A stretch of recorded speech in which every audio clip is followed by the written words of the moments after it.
મિત્રો, સ્તવન કાર્યક્રમમાં આપ સર્વનું સ્વાગત છે। આ કાર્યક્રમમાં આપણે બાઇબલના પ્રથમ પુસ્તક ઉત્પત્તિનો અભ્યાસ કરી રહ્યા છીએ। આજે આપણે 34મા અધ્યાયમાં આગળ વધીશું।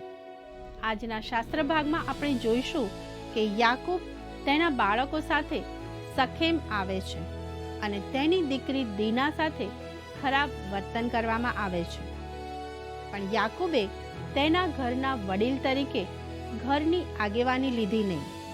તેથી તેના દીકરાઓ તેના પિતાની સલાહ લીધા વિના બદલો લે છે।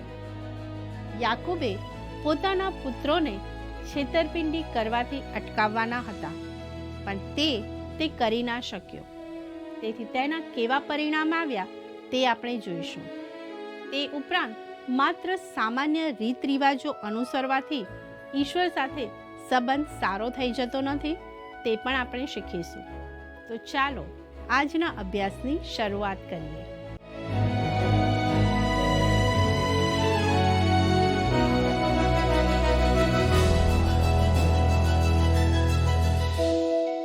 પ્રિય મિત્રો, નમસ્કાર। સ્તવન કાર્યક્રમમાં આપને ફરીથી મળતા મને ખૂબ આનંદ થાય છે।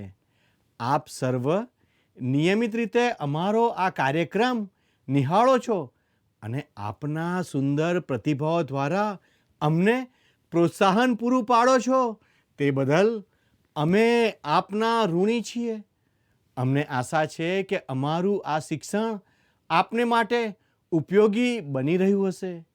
મિત્રો, આજે આપણે ઉત્પત્તિના 34મા અધ્યાયનો અભ્યાસ કરવાના છીએ।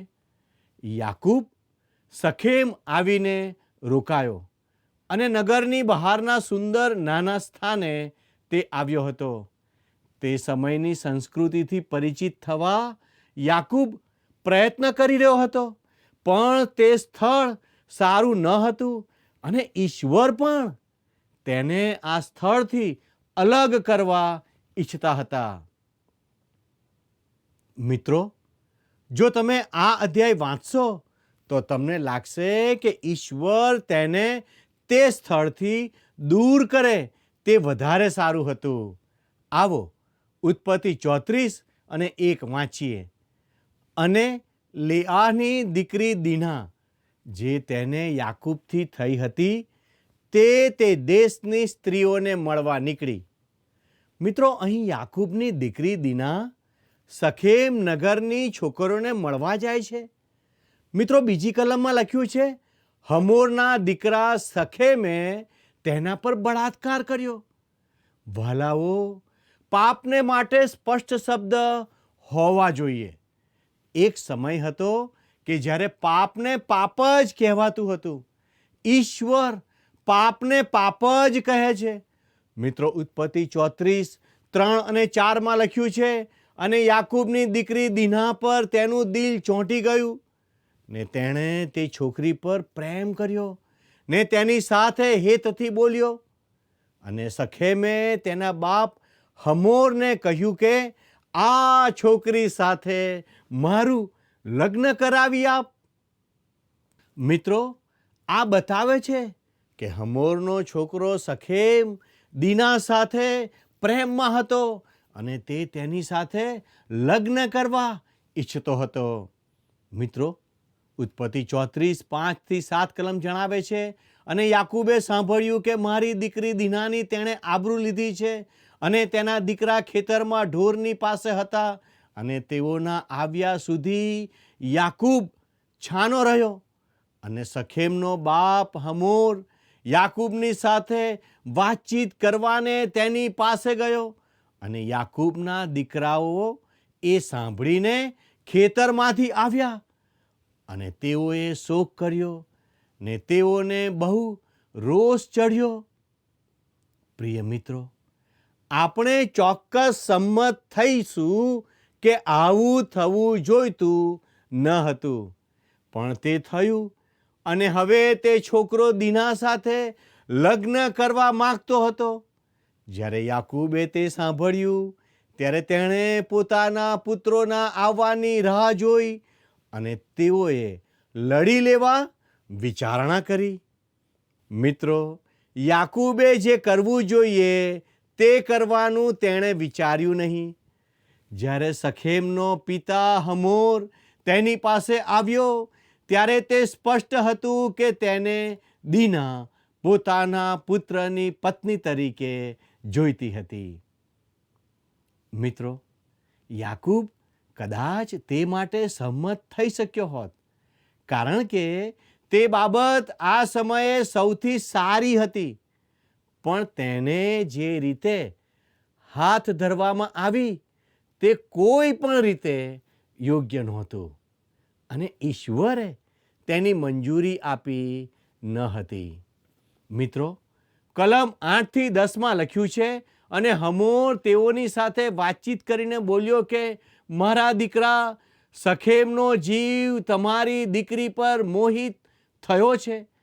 કૃપા કરીને તેને તેની વેરે પરણાવો અને આપણે અરસપરસ વિવાહ કરીએ, એટલે તમારી દીકરીઓ અમને આપો અને અમારી દીકરીઓ તમે લો અને અમારી સાથે તમે રહો.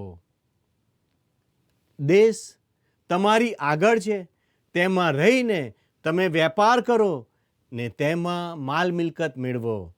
વાલા દર્શક મિત્રો, જો કે આંતરજ્ઞાતીય લગ્નો યોગ્ય નથી, પણ અહીં એવું લાગે છે કે દીનાનું શખેમ સાથે લગ્ન કરાવવું જોઈતું હતું, કેમ કે એમ કરવાથી વધારે ખરાબ પાપને રોકી શકાત. મિત્રો, ઉત્પત્તિ 34:11 અને 12 જુઓ. અને શખેમે તેના બાપ તથા તેના ભાઈઓને કહ્યું કે જો હું તમારી દ્રષ્ટિમાં કૃપા પામું તો તમે મને જે કહેશો તે હું તમને આપીશ. તમે મારી પાસે પલ્લું તથા બક્ષિસ ગમે તેટલા માગો ને જે તમે મને કહેશો તે પ્રમાણે આપીશ, પણ એ છોકરી મારી સ્ત્રી થવા સારું મને આપો. વાલા મિત્રો, આ બધી બાબતો પ્રગટ કરે છે કે યાકૂબે હવે આગળ વધવાનું છે. આ સ્થળ જ્યાં તેણે દેશમાંની આ પ્રજા સાથે ભેળસેળ થવું પડે તે તેના માટે નથી. હવે 13મી કલમમાં લખ્યું છે, યાકૂબના દીકરાઓએ શખેમ તથા તેના બાપ હમોરને કપટથી ઉત્તર આપ્યો. વાલાઓ, મને લાગે છે કે યાકૂબે આ સમયે કુટુંબમાં આગેવાની લેવાની હતી.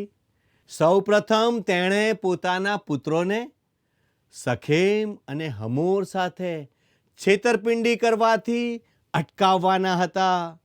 મિત્રો, 14મી કલમ જણાવે છે, અને તેઓએ તેઓને કહ્યું, જે માણસની સુન્નત ન થઈ હોય તેને અમારી બહેન આપવી એ કામ અમે કરી નથી શકતા, કેમ કે તેથી અમારું અપમાન થાય. વહાલાઓ, અહીં તેઓ બળાત્કારના પાપ વિશે ઠપકો આપવાને બદલે સુન્નતની બાબતને આધારે ઠપકો આપે છે. ત્યારબાદ 15, 16 અને 17 કલમોમાં યાકૂબ દીકરાઓ સુન્નત કરવાની શરતે લગ્નની બાબતમાં આગળ વધવાની વાત કરે છે. યાકૂબના પુત્રો તેઓને સુન્નતની વિધિમાંથી પસાર થવાનું કહે છે. ત્યાં લખ્યું છે, કેવળ આ શરતે અમે તમારું માનીએ કે અમારી પેઠે તમારા સર્વ પુરુષોની સુન્નત કરાય, પછી અમે અમારી દીકરીઓ તમને આપીએ ને તમારી દીકરીઓ અમે લઈએ ને તમારામાં અમે રહીએ ને આપણે એક લોક થઈએ. પણ જો સુન્નત કરવા વિશે તમે અમારું ન સાંભળો તો અમે અમારી કન્યાને લઈને ચાલ્યા જઈશું. વહાલા મિત્રો, આજે ઘણા બધા લોકો માટે આ એક ચેતવણી છે. ફક્ત લગ્ન કરાવવા માટે કે કોઈ સ્વાર્થ ખાતર દેવળમાં આવવું યોગ્ય નથી.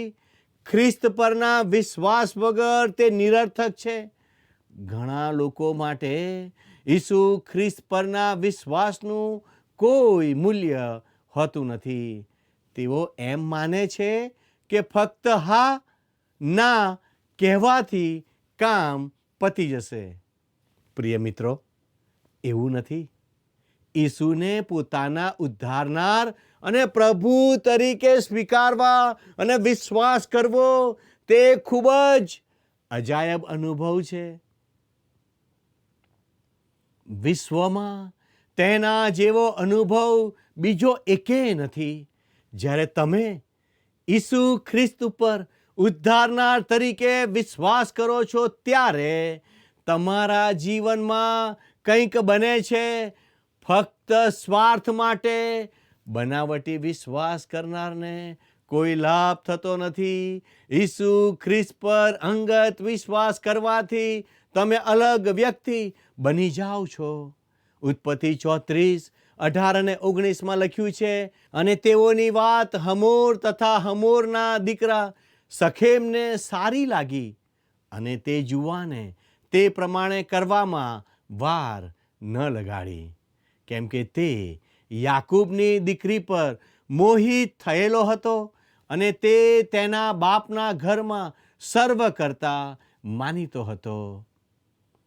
પ્રિય મિત્રો, મને લાગે છે કે આ જુવાન આ સમયે સન્માનપાત્ર બાબત કરી રહ્યો હતો. વાલા મિત્રો, હવે 20 થી 23 કલમો જોઈએ. પછી હમોર તથા તેનો દીકરો શખેમ તેમના નગરની ભાગળમાં આવ્યા ને તેમના નગરના માણસો સાથે વાતચીત કરીને કહ્યું, આ માણસો આપણી સાથે સંપીલા રહે છે, તે માટે તેઓને દેશમાં રહેવા દો ને વેપાર કરવા દો, કેમ કે જુઓ, દેશ તેઓની આગળ વિશાળ છે. આપણે તેઓની દીકરીઓ લઈએ ને આપણી દીકરીઓ તેઓને દઈએ, પણ આ જ શરતે તેઓ આપણી સાથે રહેવા તથા એક લોક થવાને રાજી થશે. એટલે જેમ તેઓની સુન્નત કરાય છે તેમ આપણામાંના દરેક પુરુષની સુન્નત કરાય. તેઓના ટોળા તથા તેઓની સંપત્તિ તથા તેઓના ઢોરઢાંક શું આપણા નહીં થાય? કેવળ આપણે તેઓનું માનીએ એટલે તેઓ આપણી મધ્યે રહેશે. મિત્રો, અન્ય શબ્દોમાં કહું તો આ આંતરલગ્ન દ્વારા આ માણસો સમય જતાં યાકૂબનું સર્વસ્વ પોતાનું કરી લેવાની અપેક્ષા રાખતા હતા. 24મી કલમ કહે છે, અને જેઓ શહેરની ભાગળેથી નીકળતા હતા તે સઘળા હમોર તથા તેના દીકરા શખેમની વાત માની અને તેના શહેરની ભાગળે થઈને જનારા સર્વ પુરુષોની સુન્નત કરવામાં આવી. વાલા મિત્રો, અવિશ્વાસીઓને સુન્નતની વિધિમાંથી પસાર કરવા એ એક મજાક સમાન હતું. તે તો નવો જન્મ પામ્યા વગર મંડળીના સભ્ય બનવા બરાબર છે. મિત્રો, 25 અને 26 કલમમાં લખ્યું છે, અને ત્રીજે દાડે એમ થયું કે તેઓ પીડાતા હતા ત્યારે યાકૂબના 2 દીકરા સિમ્યોન તથા લેવી, જેઓ દીનાના ભાઈઓ હતા, તેઓએ પોતાની એક તલવાર લઈને નગર પર ઓચિંતા આવીને સર્વ પુરુષોને મારી નાખ્યા. અને તેઓએ હમોરને તથા તેના દીકરા શખેમને તરવારની ધારથી માર્યા ને શખેમના ઘેરથી દીનાને લઈ ગયા. વાલા મિત્રો, આ ખરેખર પ્રપંચ હતો. સિમ્યોન અને લેવી દીનાના સગા ભાઈઓ હતા, અને તેઓ બદલો લેવા માંગતા હતા. આ બદલામાં તેઓએ હદ પાર કરી નાખી. સિમ્યોન અને લેવીના આ ઘાતકી કાર્યને દીના સાથે થયેલો બળાત્કાર કે યાકૂબની મોટી સંપત્તિ હમોર પડાવી લેવા માંગતો હતો તે હકીકત કોઈ પણ રીતે ન્યાય ઠરાવી શકતી નથી, પણ તે આ દેશના રહેવાસીઓ સાથે તેઓએ કરેલો વ્યવહાર પ્રગટ કરે છે. તેઓએ જે કાર્ય કર્યું હતું તે ખૂબ જ ભયંકર હતું. મિત્રો, 27મી કલમમાં લખ્યું છે, યાકૂબના દીકરાઓએ મારી નંખાયેલા પર આવીને નગર લૂંટ્યું, કેમ કે તેઓની બહેનને તેઓએ અશુદ્ધ કરી હતી. મિત્રો, આ જણાવે છે કે યાકૂબના બીજા પુત્રો પણ આ હિંસામાં જોડાયા હતા. આ બાબત યાકૂબના કુટુંબમાંનો લોભ પ્રગટ કરે છે. તે બાબતને તેઓએ લાબાનના ઘરમાં શીખી હતી, પણ તે યોગ્ય ન હતી. હવે 28 થી 30 કલમો વાંચીએ. તેઓના ઘેટા બકરા તથા તેઓના ઢોર તથા તેઓના ગધેડા તથા નગરમાં તથા ખેતરમાં જે કંઈ હતું તે તેઓએ લઈ લીધું, અને તેઓનું સર્વ દ્રવ્ય તથા તેઓના સર્વ બાળકો ને તેઓની સ્ત્રીઓ તેઓએ લઈ લીધા, ને જે કંઈ તેઓના ઘરમાં હતું તે પણ લૂંટી લીધું. અને શિમ્યોનને તથા લેવીને યાકૂબે કહ્યું, તમે દેશના રહેવાસીઓમાં એટલે કનાનીઓમાં તથા પરિઝીઓમાં મને ધિક્કાર પાત્ર કરાવ્યાથી મને કાયર કર્યો છે, અને મારા માણસ થોડા છે, માટે તેઓ મારી સાથે એકઠા થઈને મને મારશે, અને મારો વિનાશ થશે, મારો તથા મારા ઘરનાનો. મિત્રો, અહીં યાકૂબ શિમ્યોન અને લેવીને પોતાને બદનામ કરવા માટે ઠપકો આપે છે, પણ તેઓએ જે પાપ કર્યું હતું તે માટે તેઓને ઠપકો આપતો નથી.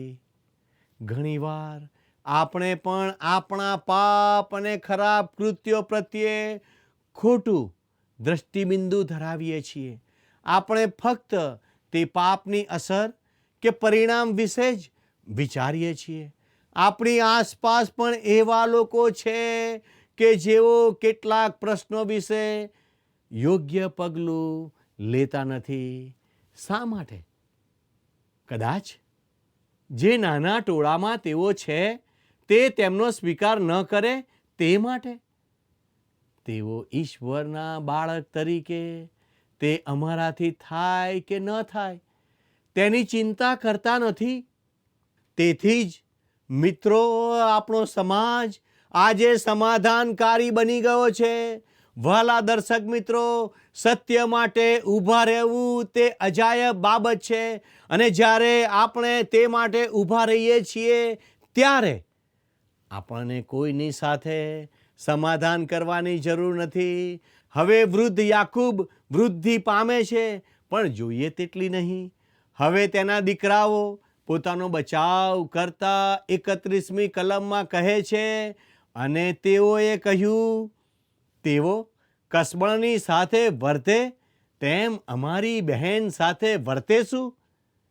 મિત્રો, આ સારો પ્રશ્ન હતો, પણ જો આ ભાઈઓ તેમના પોતાના હાથમાં ન્યાય લેવા ઈચ્છતા હતા તો તેઓએ પહેલા પેલા શખેમને સાંભળવો જોઈતો હતો, અને તેને તેઓની બહેન સાથે લગ્ન કરવા દેવું જોઈતું હતું. જે પરિસ્થિતિઓ હતી તેને જોતા તેમ કરવું સારું હતું, પણ તેઓએ ખોટું પગલું ભર્યું.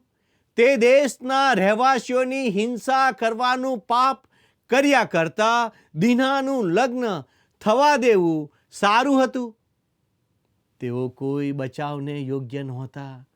વહાલા દર્શક મિત્રો, રોમનોનો પત્ર 12મો અધ્યાય 19 થી 21 કલમમાં લખ્યું છે, ઓ વહાલાઓ, તમે સામું વેર ન વાળો, પણ દેવના કોપને સારું માર્ગ મૂકો.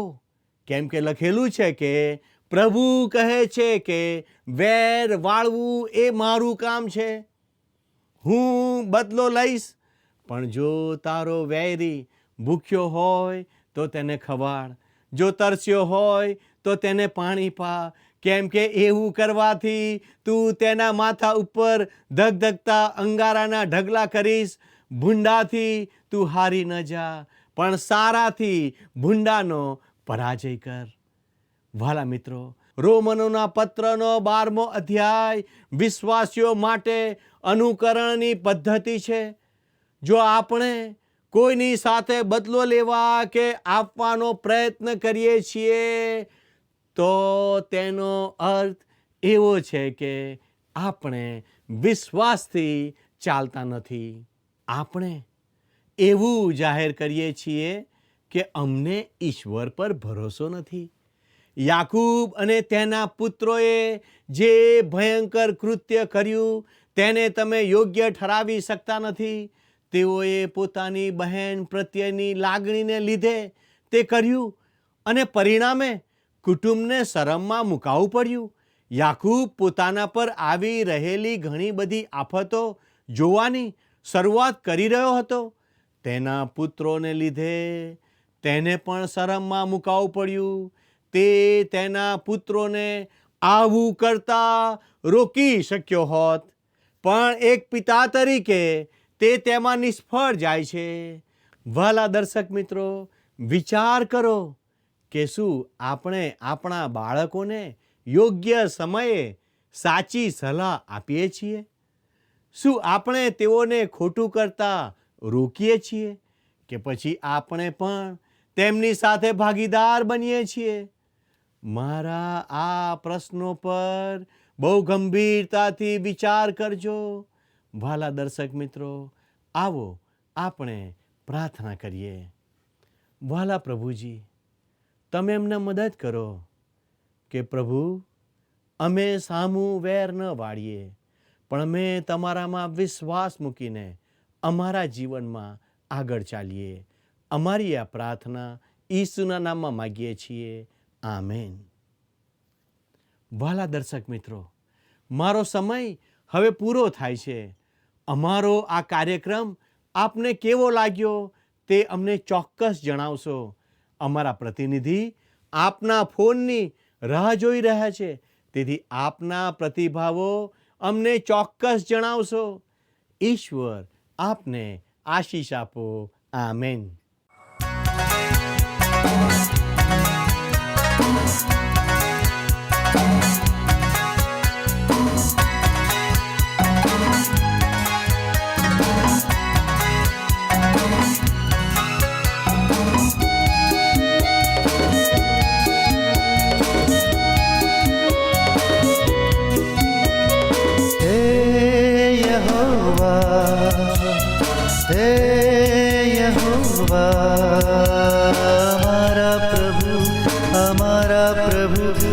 પૃથ્વીમાં નામ તારું કેવું મહાન છે, સૌથી મહાન એ સૌથી મહાન. નવો મંડળની ઉપર કરાવ્યો છે તે તારો મહિમા પરંપાર. નવો મંડળની ઉપર કરાવ્યો છે તે તારો મહિમા પરંપાર. હે યહોવા, હે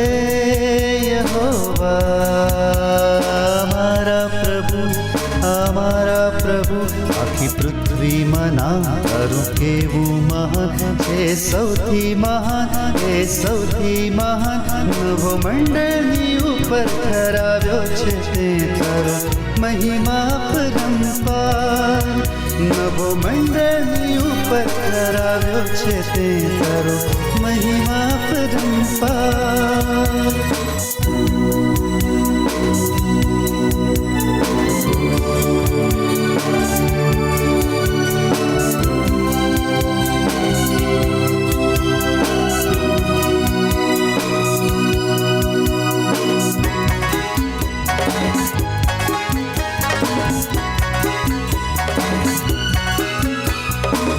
આકાશોને જ્યારે હું નિહાળું, અજાયબ છે કૃત્યો તારા. ચંદ્ર અને તારા તેમની જગ્યા પર તે ઠરાવ્યા છે. આકાશોને જ્યારે હું નિહાળું, અજાયબ છે કૃત્યો તારા. ચંદ્ર અને તારા તેમની જગ્યા પર તે ઠરાવ્યા છે. આ માનવી તે શું છે કે તેનું સ્મરણ તું કરે? આ મનુષ્ય પુત્ર શું છે કે તેની ખબર તું લે? હે યહોવા, હે યહોવા, અમારા પ્રભુ, આખી પૃથ્વીમાં નામ તારું કેવું મહાન છે. સૌથી મહાન, એ સૌથી મહાન. નભો મંડળની ઉપર ઠરાવ્યો છે તે તારો મહિમા પરંપાર. નભો મંડળની ઉપર ઠરાવ્યો છે તે તારો મહિમા પરંપાર.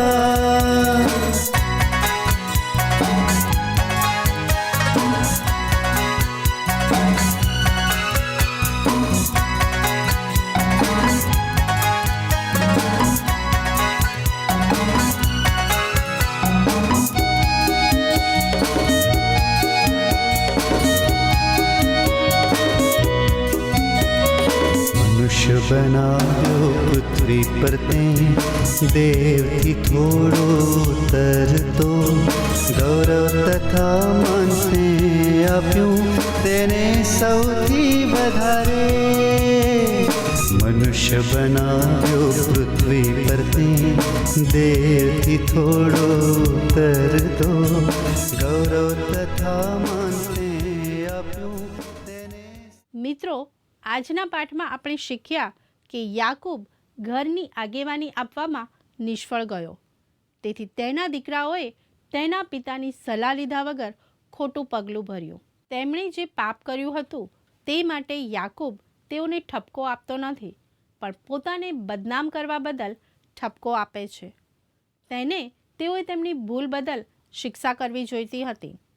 ઘણીવાર આપણે પણ આપણા કૃત્યો પ્રત્યે ખોટું દ્રષ્ટિબિંદુ ધરાવીએ છીએ અને તેની કેવી અસર પડશે કે શું પરિણામ આવશે તે વિશે જ વિચારીએ છીએ. આજે ઘણા બધા લોકો માટે આ એક ચેતવણી છે જે આપણે પણ ધ્યાનમાં લેવાની જરૂર છે. આપણે આપણા બાળકોને સાચી સલાહ આપી અને સાચા માર્ગ પર આગળ વધવા ઉત્તેજન આપીએ. મિત્રો, અમારો આજનો કાર્યક્રમ આપને કેવો લાગ્યો તે અમને ચોક્કસ જણાવશો. અમે આપના પ્રતિભાવની રાહ જોઈએ છીએ. સંપર્ક માટે અમારો ફોન નંબર છે 94 29 37 56 10.